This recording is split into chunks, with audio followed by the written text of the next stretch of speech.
Саламатсыңарбы окуучулар, кыргыз тили сабагын баштайбыз. Алгач алтын эреже менен таанышып алгыла. Аяк оонанын 28 тема жоон үндүүлөр. Сабактын максаты жоон үндүүлөр менен таанышасыңар, тыбыштык талдоо жүргүзүүгө көнүгөсүңөр, бирөөнүн эмгегин баалоого тарбияланасыңар.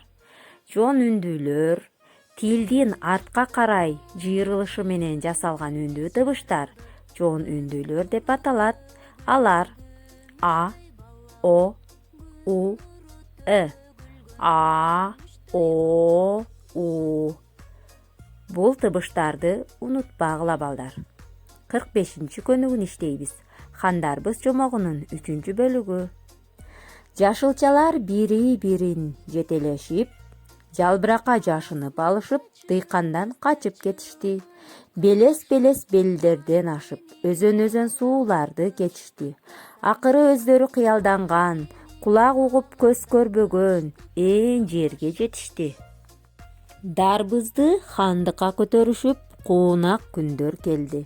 Хандарбыз өз бийлигин күчтөп алгыча, жашылчалардын ою менен болду. Кареги менен тегеренди. Бирок тойдун да эртеси болот деген тура.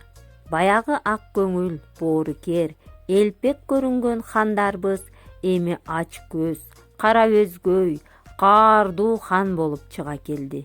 Башында күнөстүү, сууга кенен жерге отурукташкан жашылчалар таштак жерге көчүрүлдү. 46-көнүгүдө болсо балдар, суроолорго жооп бергиле. Текст боюнча.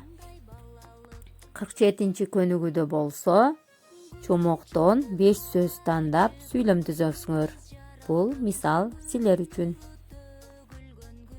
Физминутка жасап алалы балдар.